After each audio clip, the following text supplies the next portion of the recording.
Hey guys, so welcome to the second episode on the season 3 of the Teen Whisperer show, where you get to hear the stories and experiences of podcasters and how they have improved to being one of the best podcasters online. So today we have a guest who has been doing podcasts for almost 11 years.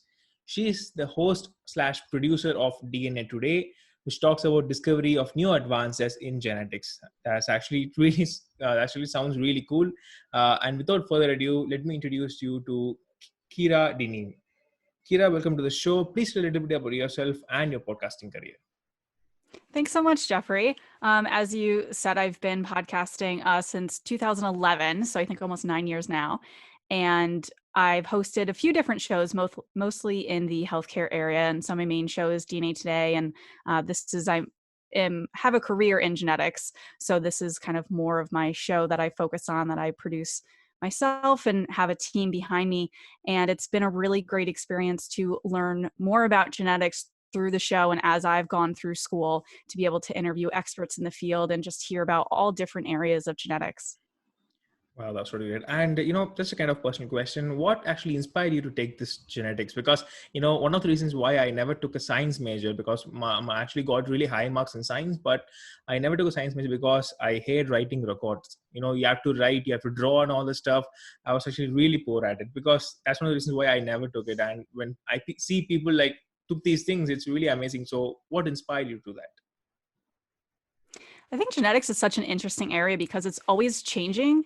And so much of science and biology really is based in genetics. You always have some kind of genetic component, or that's going to play a role in the science that you're looking at. And so I think that was just an interesting pull for me. I mean, as most people in genetics, you have high school biology at some point, and the genetics unit was the most interesting to me. But I think through the show, I've been able to learn more about how to be a science communicator and express the things that I was learning and interviewing other people to say, okay, how can I take these really complex topics and put it into layman's term, or kind of go for that fourth grade reading level, so that anybody that's hearing it or reading about genetics can understand, because it is really complex. The more we learn about the genetics of humans and genetics in general, the more we realize how complex it really is. So it's been an interesting way for me to, at the beginning, explore different careers, because I started the show when I was in high school. And so, in these last, whatever, 8, 9 years, it's been great to just hear about different areas of genetics. And I just graduated with my master's in genetics. So now I'm going to be working as a genetic counselor. And so this has really been a way of learning throughout that process. And the networking is great, just to connect with so many different people. And I think podcasting is such a great media, because you can, just like we did, we connected online and we're able to talk on here and share ideas. And it only takes a little bit of time, but you end up having really meaningful conversations and learn so much about what someone is studying and what someone is involved in. So I think that's been a really cool area for me to learn about genetics, but then also to start developing those skills of teaching genetics. And I don't know if you're familiar with what a genetic counselor does, but genetic counselors kind of help patients understand their own genetics and possibly go through genetic testing and help them understand what the choices are and what results could mean and everything that surrounds that. And so that's kind of why I ended up going towards genetic counseling, but podcasting has always been such a big aspect of my career. Wow, that's really great. And before actually going into the real questions, this is something that I have to ask, like a mandatory thing. Like, what's your take on this coronavirus? In respect to this genetics, is there anything in relation to it? I'm not a science geek, so just is there anything like that?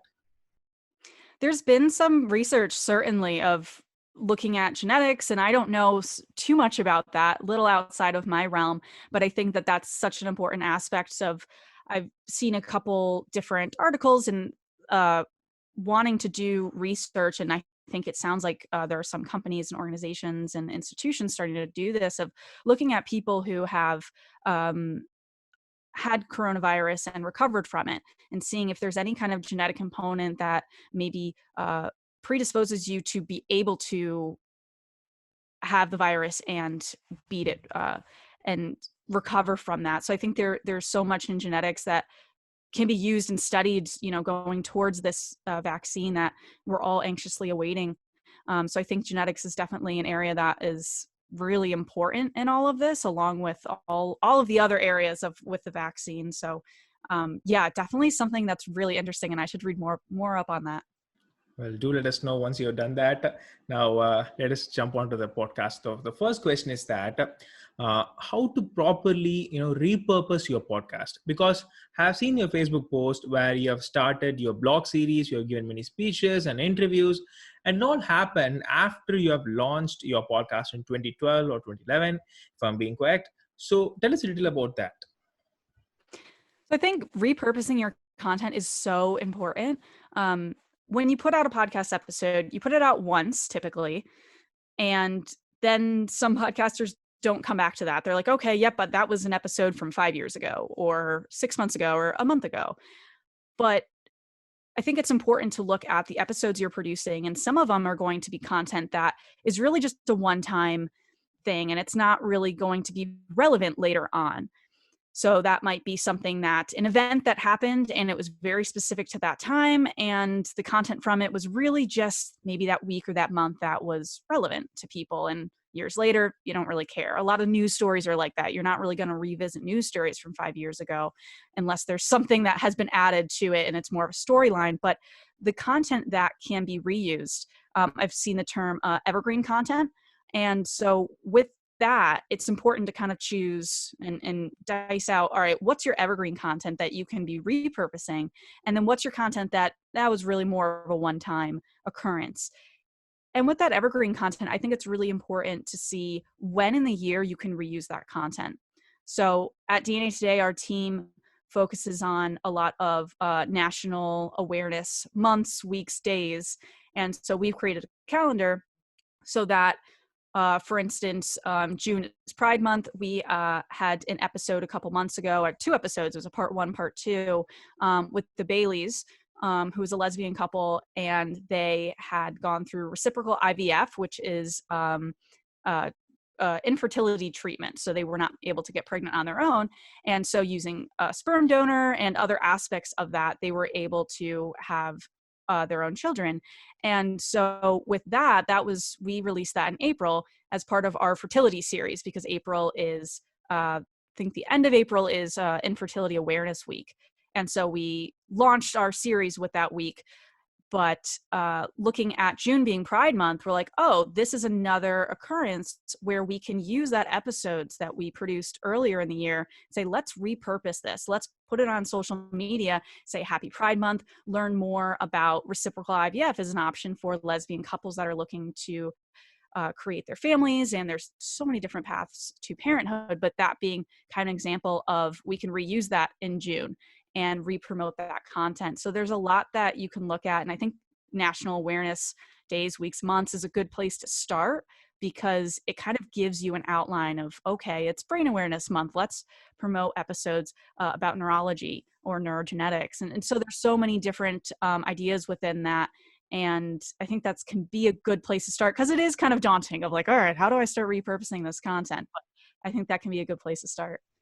Yeah, and choosing the priority, which would you prioritize first? Because most of the times it depends on like where our target audience are most of the time. Because in YouTube we may have like 30,000 subscribers, but when you go to Instagram, the person maybe have like 10,000 or 12,000 just followers. So which place do you prioritize first if you're like generalizing it? So like, do you repurpose it on YouTube, like according now we can put it on YouTube or Instagram, or transcripting it into a blog post? So which priority will you give it first? I think that's really going to depend on the podcast and what their online presence looks like. For our team, we just launched on YouTube in May. So that I've been hesitant to join the video space because I've been an audio podcaster for years and years. And I always said, oh, I'm not going to go into video. That's not my thing. But hey, look, here I am right now. So I think that it depends on the show. I think video, I'm learning more and more how important it is. I was listening to a podcast conference end of May, and they were talking about how to utilize video in your podcasting. And I think that's something that I know I need to look more at. And that's been our focus with launching our YouTube channel. And that is one way that we repurpose content of with that launch, we have over 120 episodes.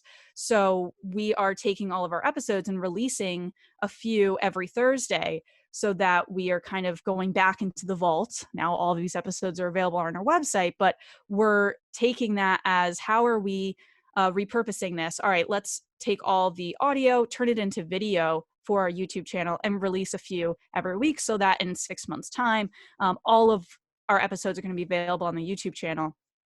So that's something that we're looking at. All right, what's another level of repurposing content? I think for some people, their Twitter may be where they have the most engagement. And so I think it's important to look at where you have a lot of engagement and to keep that going. But think, all right, where are my other social media accounts and what does that engagement look like and how could I make it better?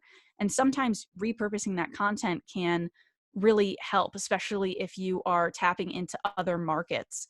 So if you have a show, and you have an episode that's focused on a topic, using specific hashtags related to that topic can help you. So when I was talking about our fertility series earlier, I have a genetics show. It's not a fertility show, but we did a series about the genetics of fertility. And so through that, we really tapped into the fertility area and people that are interested in fertility, either personally as a patient or if they're going into fertility in their career. And so those different online communities we were able to connect with, and we're continuing to do so. And so I think it's looking at really where you have the most engagement right now and to keep that going, but then say, all right, how are we going to grow? Because if you just keep using the same exact way, you're not going to end up growing at all. You can kind of keep the listeners going that you have, which is really important to have that solid listener core base. But in order to expand, looking at those other areas and repurposing your content in those places too.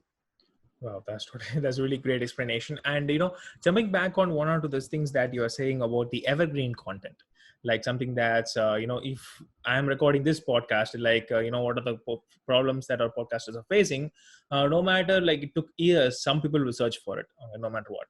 But there are something like contents which are like in trending, right? Like this COVID-19, because it's not going to go over forever, but still people might look back at the history and say that something like this happened, we have survived this and all that stuff. So but there are some, like things like in trend for at least, like for a year or two, people will make podcasts for it. Do you think it's suggestible that just for making that particular year of time, they're interested in that trend, and once it's done they are not getting any listeners? So do you suggest, like, if I am say that I would like to go jump out of this trend and make a podcast on it, maybe it will go on for a year, but I just want to do it, so will you suggest something like that?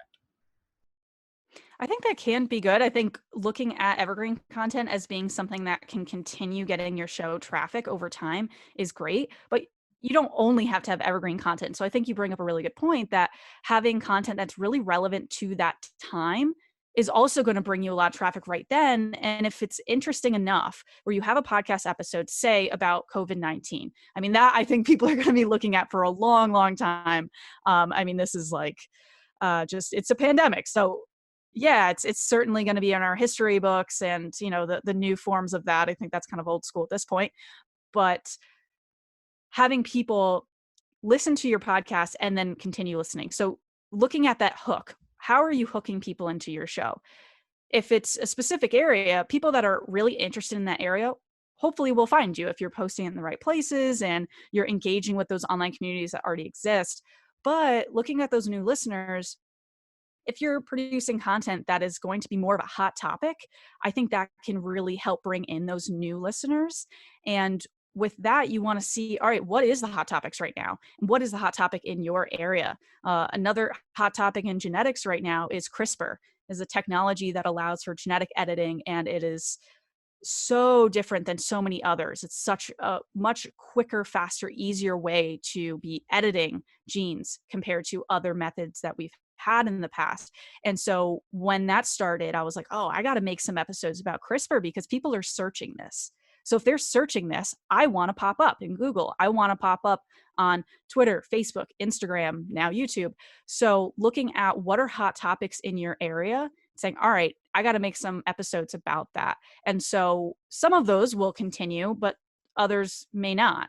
But if you can hook people in with that topic and they show up in your search engine, then, and they listen, they're like, oh, that was interesting. Now they might listen to other episodes that are less of a hot topic at that time. So it's kind of an added bonus, like and it also can add more traffic and retain some of the people who are listening itself. So that's a great point. Now jumping on to the final question, this is kind of like off the podcast list, but still I think it will make a great question. So when you send me the list of things that you have done, the first question that popped into my mind is, does she have a clone of herself? Because many roles, many awards, nominations, studies in the same year. So this is something that I definitely need to ask you. I mean, like, isn't there like any time in your life where you felt like, God, I'm done with it? Please don't think like I'm asking this in a negative sense, but how you do it is something different than how you can do it. The ability, time management, and stuff. So please enlighten me with an answer for that. I think with that, I first want to say that DNA Today does have a team. It started out with me starting the show, but Laura Markham has been absolutely instrumental in DNA Today's growth for the last year and a half. She is really so active behind the scenes. She's our marketing director at DNA Today. And we also have some other new people that have come on board kind of in the past 6 months. And so that has been a huge part of, I think, me realizing that I can only do so much. And so having people join the team and having it be a team approach has been really instrumental in having DNA Today grow and reach more people and kind of become bigger than it was before. But that being said, I think for podcasters, it's important to, before you start a podcast, record a bunch of episodes so that you have a backlog, and don't record one and then just release it and say, oh, I'll keep up with it, because things get busy and it really is good to release on a regular schedule. We release 2 a month right now. And that's what we've been doing for a couple of years. And so I think that's really important. And so, I just finished school, but during school, I would record a lot during my breaks. So my summer and my winter break. And so I would have a bunch of episodes for the next few months. And so I think that's been really helpful in doing that. And also kind of gives you a break. You look like you're active and doing it all the time, but you're able to say, all right, this is really a podcasting month. And then, you go 3-4 months without podcasting, and then you're like, oh, now I really want to get back into that again. So, you have the illusion of doing it every other week when you've really just worked hard different months. That's been a good way for me to do it. And so I think some people can kind of also take advantage of that approach. And again, before, if people haven't started a podcast yet and they're learning and trying to gather information on how to do that, I think it really is best to see how many episodes you can produce and then say, all right, how many should we release per month, per week, and kind of go from there. But yeah, it's definitely important to have team members and a schedule. I'm a crazy organized person, so that definitely plays its role. Yeah, that's really great. I mean, like, serious, like, like lately I've been suffering that for myself, because like every single time when I wake up in the morning, I have this bunch of things that I have to do right now. And when I see at the end of the night, like, I'll still see that bunch of things in my, notes. So it's not even a single thing is called strike off. But sometimes it's like a super productive day. It's like all the things gone and you have done extra things. But other days it's just aren't. So that's one of the reasons why I asked, because many podcasters, they will say that I couldn't release an episode because I'm busy and all this stuff. I mean, it doesn't necessarily mean that every episode has to be of 20 minutes or 30 minutes or like that, because people's attention span is actually growing really shorter every single day. So that account can be taken into account. And the final question is, this is something that I asked every one of my guests. What is actually your best tip that you can give a podcaster, to help him grow, or whatever it is, the best tip in the world, according to you, that you can give to a fellow podcaster? Best tip, no pressure.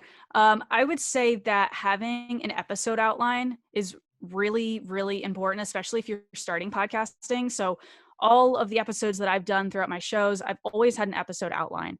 And so for me, I love Google Drive. I'm all about Google Docs, Google Spreadsheets, all of that. I think it really helps virtual teams work together. And so I create an episode outline for each show, having the show intro, the guest intro, question bank. So I kind of think ahead and think through what are some questions I'd like to ask the guest. Then I have outro with links and whatever other things I need to plug at the end of the show. I send this to the guest ahead of time, and I find that it's really helpful because sometimes the guest will say, "There's 2 questions on here. I don't think that makes sense to ask," or "This isn't even on the right, train of thought. I don't do stuff like this." And so that's nice that I always send it to them ahead of time and say, "Hey, feel free to edit this, add anything, delete anything." But I only give them comment access so that I can see what they've deleted. Otherwise, I may not realize I put the question and then we're recording and I ask and then we got to re-record. So I think that can be really helpful. And I also have under that doc, a few pages down, the information for the blog post and the social media all in one spot so that the guests can look and say, oh, here's the graphics that the team created. And so I'm going to post this on my own channels. And so I think it really helps everybody stay organized and creates a nice flow for the interview. And it depends on your show. If you're more of a conversational, laid back show, this may not be as helpful. But if you're doing more of a proper interview, I think that can be a really helpful thing. So my tip is definitely Be episode organized. outlines with Google Docs. And be organized. Yeah. I think that's actually people going to be like going to say in the comments, it's super hard, but still, let's try. If someone else in their position is trying it, of course, why can't they? Okay, so Exactly. the time is up. So thank you so much for being on the podcast. So is there anything else that you want to ask me? Well, I just want to thank you so much, Jeffrey, for having me on the show. This was a Of lot of course, it's my fun to pleasure. talk about podcasting. But yeah, I really appreciate this. And I'm wondering, what else do you think you're going to be exploring or looking forward to on this show? Well, one of the more times is that I just want to give people information that's actually not much of there in the internet. Like emotional stuff and all that stuff. But one of the main reasons why I wanted to do podcast is that there's this code I have. I actually said this in another video itself, like to help those who can't help themselves. Like people or someone who's trying to ask help, and I'm just trying to give them as much as possible. But sometimes I really don't know why I'm doing this, but it's just I just love talking, because you are like on the other side of the world and I'm here, and you have greater ideas. And if some of my people hear this, they will be like, oh, if he can do this, why can't I? If he has some kind of ideas that's actually explorable, why can't I? So that's the question that I want to just tell the people to just get up and do it, because I never got that inspiration from anyone, from my circle. So I just thought, okay, let me be the first one to do it. So yeah, that's one of the things that I just want to give out to the show. So yeah, I think, and other thing is that I just want to promote this work I am doing. This Gary Vaynerchuk, right, the famous podcaster, is outside. He actually produced something called the audio tag. People like something like an intro music. It's kind of unique to that particular podcast itself. We and my producer, we are doing this, so we thought, okay, we can promote that by doing ads on the podcast and all. So that's like the financial side of the thing. So yeah, I think that's the most of it that I would just want to explore out of the podcast. That's very exciting to be talking to people throughout the world. And it really is such a unique aspect of podcasting, just to sit down and have a conversation that you don't know the person you're talking to often, and just being able to jump right into topics, I think is such a exciting area of podcasting. And it's just so cool that the podcasting community has really been even more connected, I think, during this pandemic. And everybody's sitting at home like, all right, how can we connect with other people? So I think that's really cool. And I'm glad that you're really active in the community. Thank you so much. And the funniest thing is that there's no judgment. That's the thing I love about this, because people always think that I mean, like, who's going to be, who is he, what's his character, what he has done so far. I mean, no judgment at all. Just hop onto it, share some ideas, and just spread it out to the world. That's the thing I love about this, because people are just so into judgment, like before even talking to someone. But I agree, there are bad people in the world, of course. That's only when we will have balance. Still, this podcast community, that's one of the reasons I love about. And thank you so much for hopping on to the show. And it's really been great interviewing you. And because after seeing your resume and the stuff that you did, I was actually thought, okay, I'm actually going to make her talk all the things, and I'm going to jump out of the show. Let she do all the talking. But still, thank you so much for coming on to this. Thank you, Jeffrey, for having me. It's been a blast. So great. So thank you so much, guys, for listening on to the show. And I have given everything in the description, like the Facebook page where I met her, and her podcast, and pretty much everything that if I list them out, I think the podcast will go on for another hour. So make sure to go and check out the links, and show us some love. And I'll see you guys in the next episode. Thank you, Kira. I'll see you next. Thank you, Jeffrey. Bye.